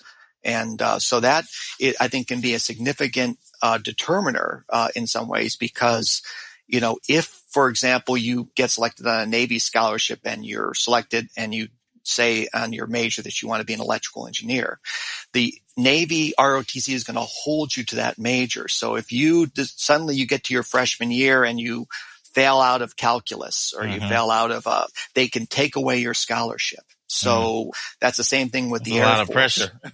Yeah, it's a lot of pressure, particularly if you're not sure you want to be an engineer or, you know, a hard science, STEM major. So you need to be very sure, you know, when you take that Air Force or Navy scholarship, that you're sure that you can make it through the program and, you know, graduate with that STEM degree. The Army doesn't put that restriction on you. So if you're, you know, a person who likes history or some other one, the Army may be the better way to go in that regard. That's great. Yeah. I should say also that the service academies, interestingly enough, you can take any major at the service academy. So if you're like I was a history major at West Point, even though I had to take, you know, all of these, you know, engineering and math courses. So actually, it's interesting that the service academies are somewhat more flexible with their requirements for majors than the ROTC is. Wow. Very, very interesting. So how does one apply for the ROTC scholarship in high school? And what's kind of the timeline and when they find out whether or not they, you know, received it or not? No, it's online. So you can apply online. So you go, just type in, you know, go into Google, type in, you know, Army or Air Force or Navy ROTC. The application opens up in your junior year. So for Navy, it opens up in the April timeframe, and the Army and Air Force open up in June. And so you fill out the application, and then that sort of starts a process, you know, where you kind of start doing all the things and uploading all the documents that the ROTC folks require. So, for example, you know, if you have to work on some essays, they ask you, you know, why you want to be in ROTC and why you want to be an officer. So there's usually, you know, 2 to 3 essays that kind of get at that. You take the physical fitness test. Usually your gym teacher would give you that test. So the gym teacher then would administer the test and upload the results of that test. You'd also upload your SAT or ACT scores. You know, there's a reporting code for each of the ROTCs that you would use for the SAT, and, you know, fill out the rest of the application. Now, the culminating event in all 3 of the ROTCs is the interview. So the last piece of the application is the interview, and it's usually with a local, you know, service ROTC on your campus. You actually physically go to the campus.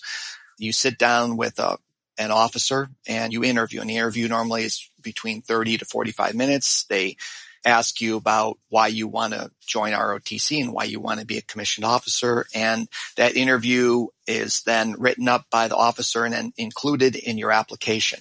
Now, the selection boards usually meet starting in October. So if you want to get in on the early selection boards, you normally have to get everything done by September timeframe.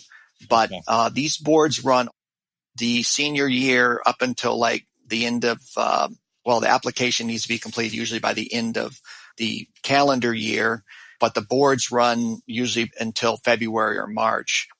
So you're not necessarily, if you get started, say, in October or November, you're still okay in getting looked at for these scholarships. Great. Let's take a break to learn about Mark's recommended resource for the week.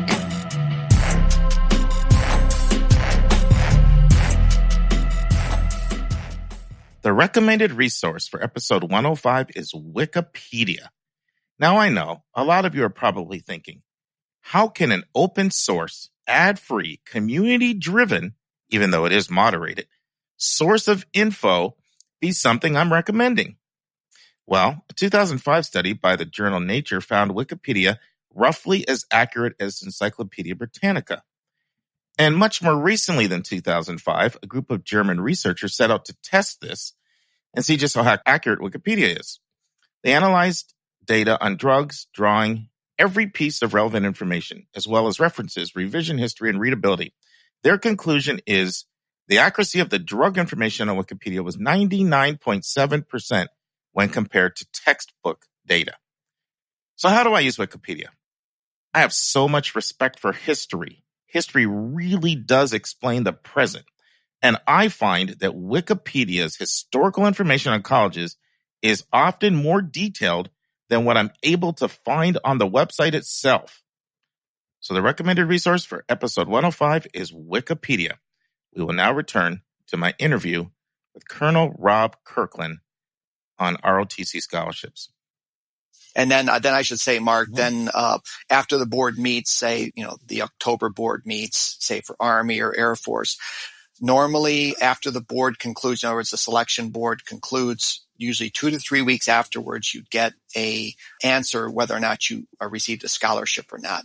You should note that the admissions process to a college or university is completely separate from the ROTC application. So you can literally get an ROTC scholarship to, say, Vanderbilt in November, but not even be considered yet for admission to Vanderbilt. So you have this scholarship to Vanderbilt, but you've got to get admitted to Vanderbilt in order to be able to use the scholarship at Vanderbilt. So the admission to the university and ROTC scholarships are two completely separate events. So if that happens and you don't get in Vanderbilt, does your ROTC scholarship transfer to another school you get in?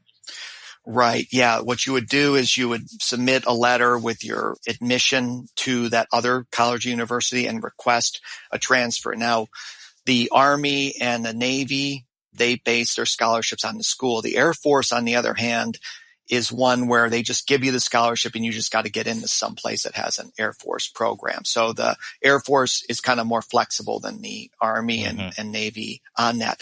One of the things I think that's might interest both you and your readers is that, let's just say at USC or another what we call competitive college or university, if one of your students gets, or one of your readers gets a scholarship in, say, the October, November timeframe and the admissions decision is not made yet, sometimes the ROTC program will help advocate for the person who has a scholarship. And so, like, for example, when I was at Claremont McKenna, I had 3 or 4 students that had gotten scholarships. They were interested in being cadets in the program, and I would discuss their merits with the admissions folks, and sometimes that would help them, be considered more strongly than others. So I might, you might compare that to, say, a athletic coach, who might be able to get an athlete admitted that, maybe might be on the borderline, or might be one where, you've got to choose between 2 great candidates. Sometimes having that ROTC scholarship in hand can actually enhance your ability to get into a highly selective school. Do you think that's because they see that individuals having been vetted through a process that looked at character and looked at a lot of things? Or is it because they just like having more ROTC students on their campus? I mean, what are the reasons why having that imprimatur would carry some weight, in borderline cases and maybe bump you into the in pool? Yeah, I would say, Mark, it's probably both of those. I would say first, it's, they know that they've been vetted. These colleges and universities also, obviously vet very, very well also. So it's that. But I would say, for colleges and universities, particularly that have made a commitment to have ROTC on the campus, they really want to give the benefit of the doubt to the ROTC student on the campus.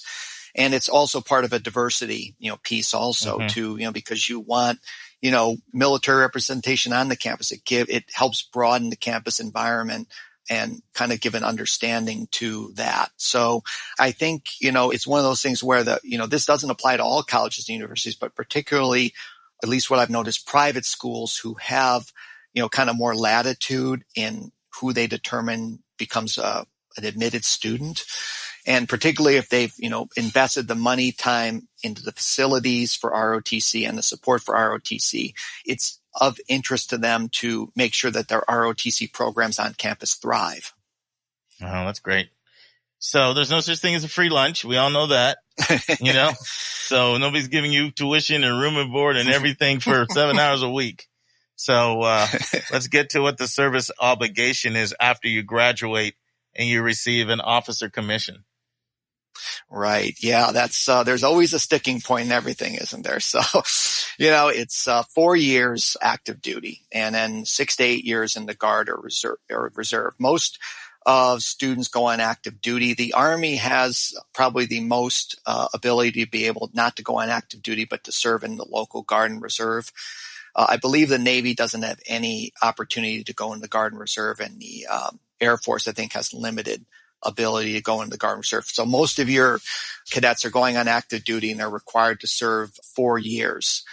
You say 4 years is a long time. I know for Mark, for you and I, 4 years doesn't seem like anything. Mm-hmm. I mean, but for these kids, You're calling me 4 old. years is a lot. I think I'm older than you, Mark, but it's like, 4 years, 4 years, just shoot, it's gone by like, you wouldn't believe. But, when you look at it, I mean, a lot of them commission when they're 21, 22 years old and, 4 years on active duty and they're 26 years old and, they got their whole life in front of them. They become officers or they normally leave as a captain in their service and, ready to take on the rest of their lives. Now, when I was at Claremont McKenna from 06 to 09, we had some problems even with, with recruiting at that point, even with all the benefits that you see, because, you're in the middle of the bad times in the Iraq war back in, 07, 08, 09. So, it was a little harder to get people to commit, but for 4 years, to be able to have a scholarship that could be worth $250,000, I think is a small price to pay. I just would tell you that in some of my travels, like when I took a group of cadets to Portugal over a summer kind of for cultural immersion. And I asked some of the cadets at the Portuguese Military Academy in Lisbon, I said, well, what's your service commitment, after you graduate from the Portuguese Military Academy?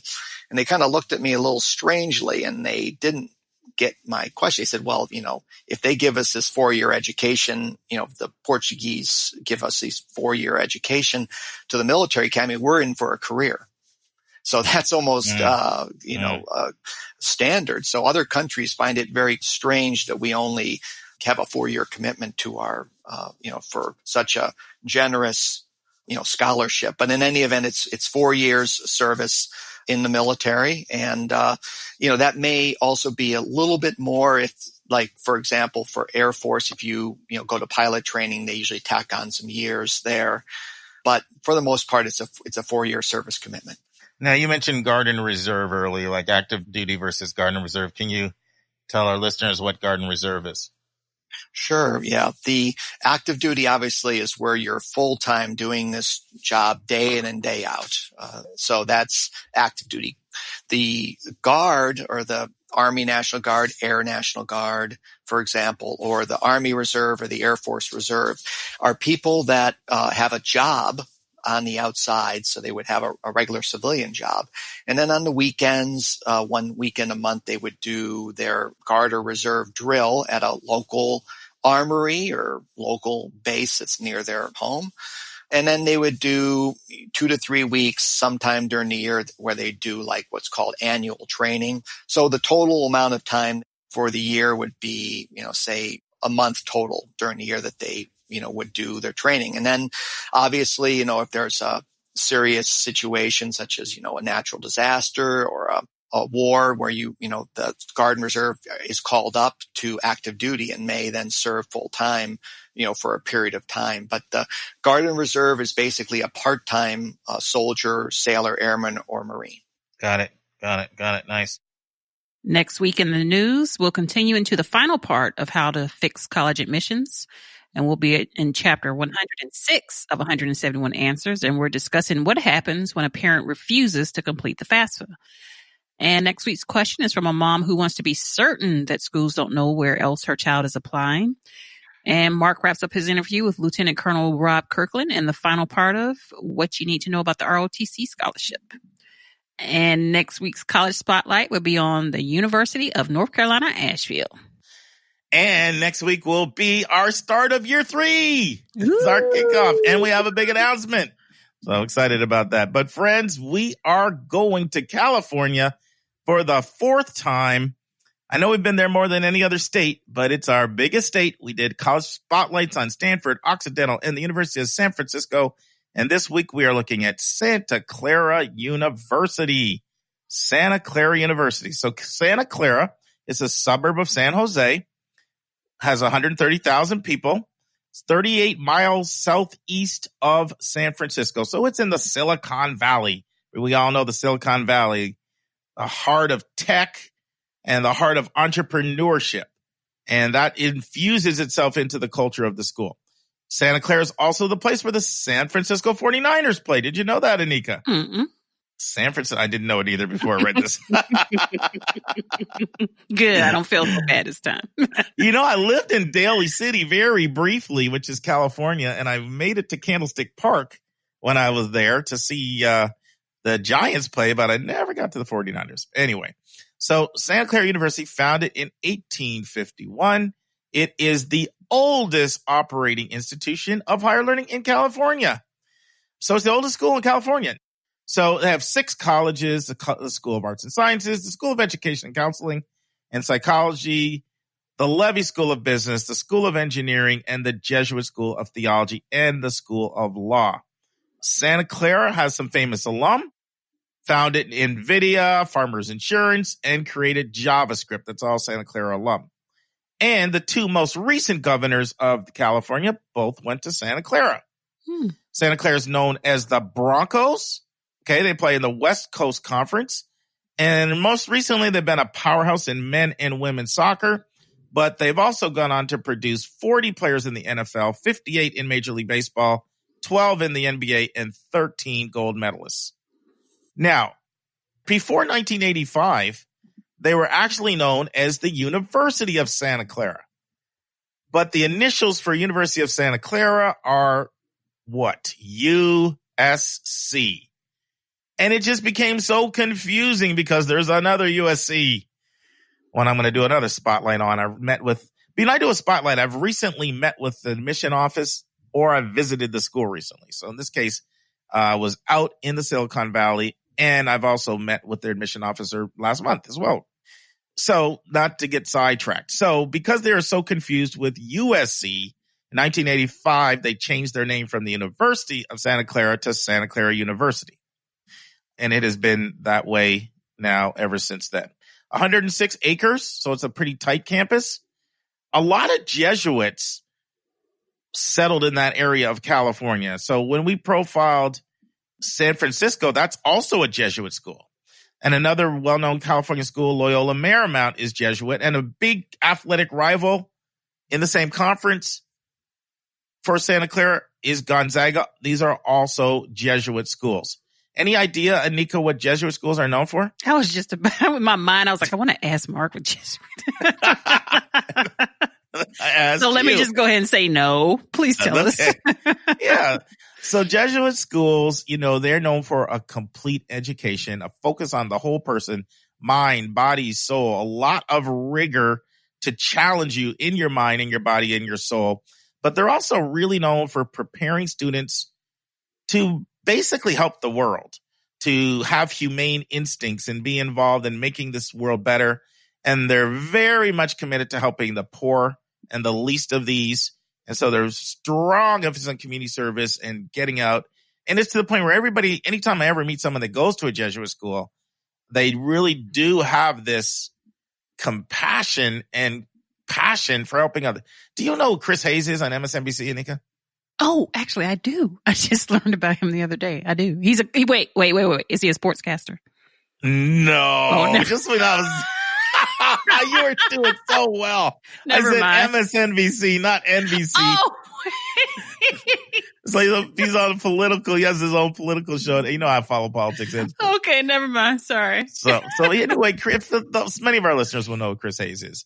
And, you can, if you listen to Chris Hayes, you can see he has this strong conviction for a more just and more equal society that just emanates in everything. By the way, he has a really good podcast out called Why Is This Happening? You really want to look for a good podcast, Anika? Check out his podcast, Why Is This Happening? Anyway, I say all that to say he went to Jesuit school, and I could just see it in his views and his values.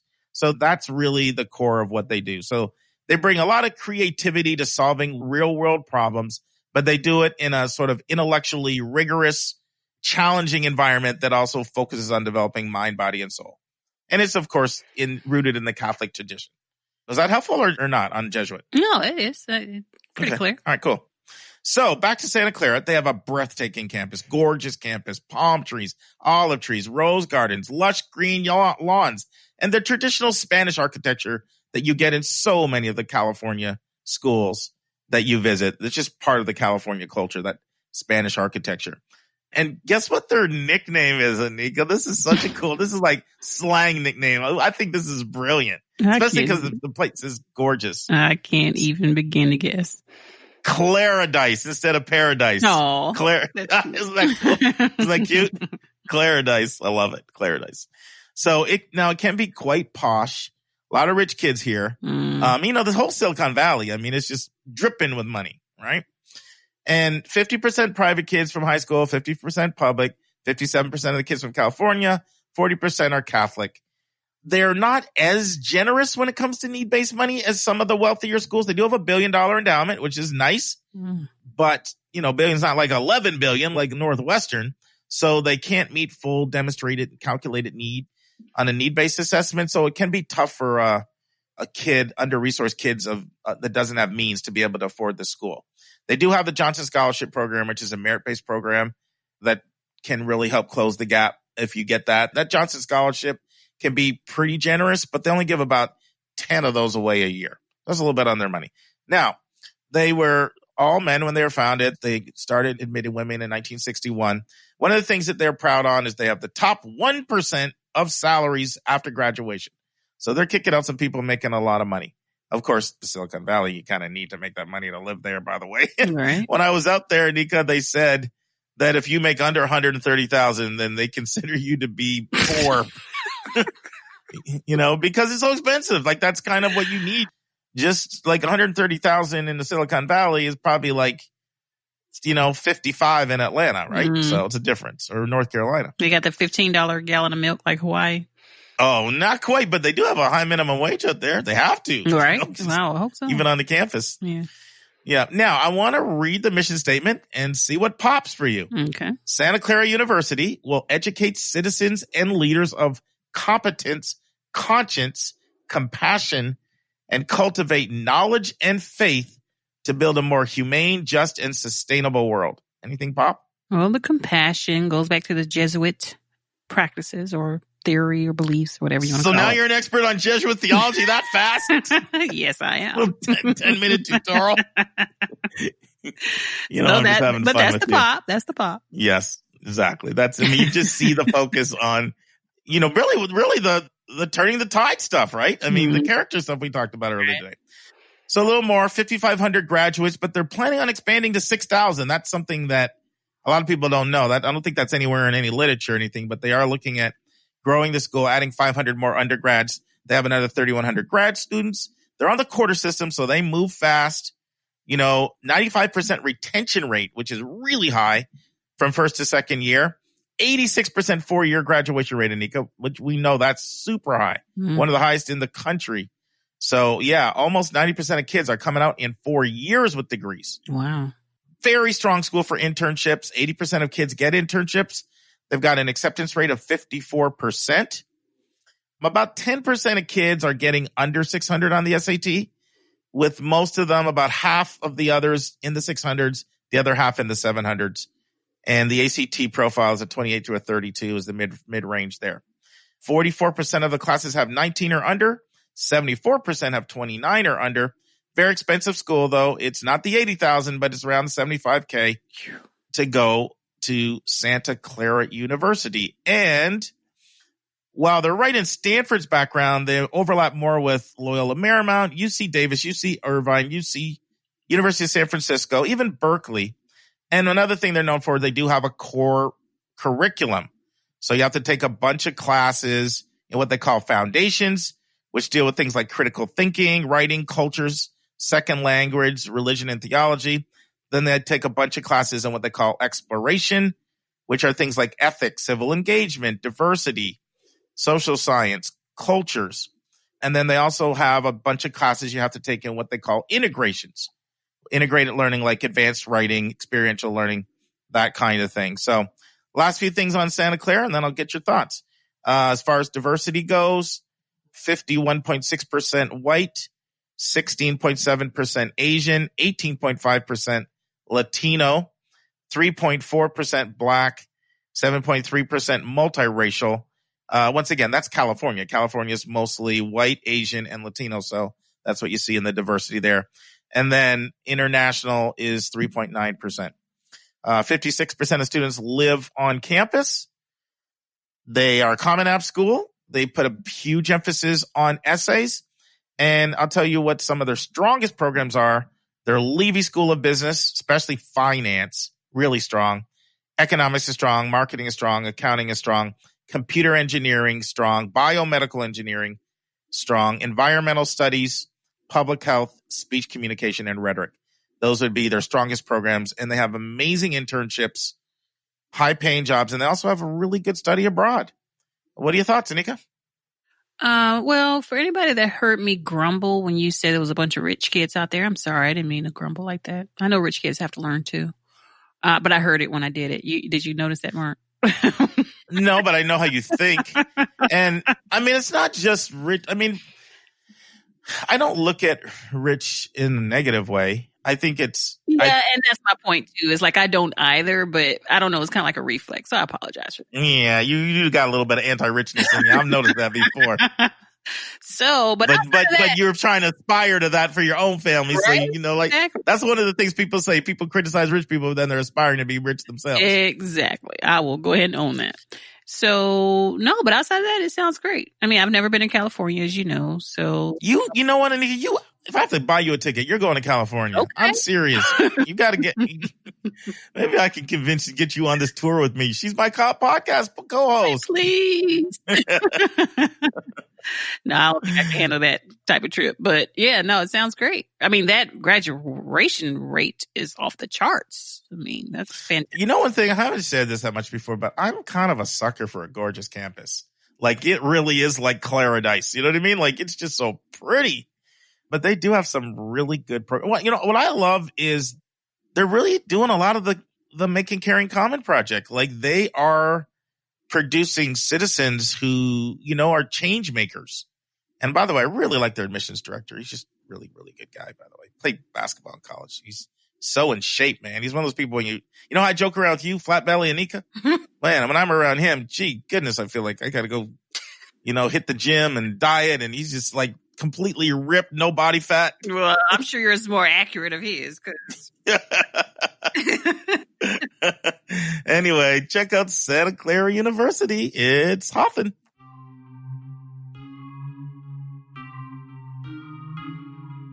And that's our show. A big thank you to you, our listeners, for tuning in this week.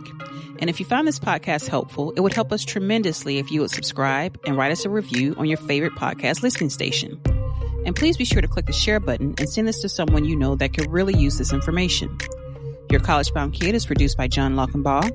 The amazing music that you hear is by Victor Allen Weeks. Artwork is by Andrea Togo. And marketing designs are by Kimberly Blass. If you want to get a copy of the book, 171 Answers to the Most Asked College Admissions Questions, you can go right to 171answers.com. And if you want to have a college coaching session with Mark, you can send him a text to area code 404-664-4340. And if you have a question or a few questions that you would like for us to answer on the show, please email us at questions@yourcollegeboundkid.com. That's questions with an S at yourcollegeboundkid.com. Every week, we'll take one question and include it in the episode. We don't like your questions. We love your questions, so send them our way. And by the way, check out our website, which is just simply yourcollegeboundkid.com. Again, we thank you for tuning in, and we look forward to meeting with you again next week.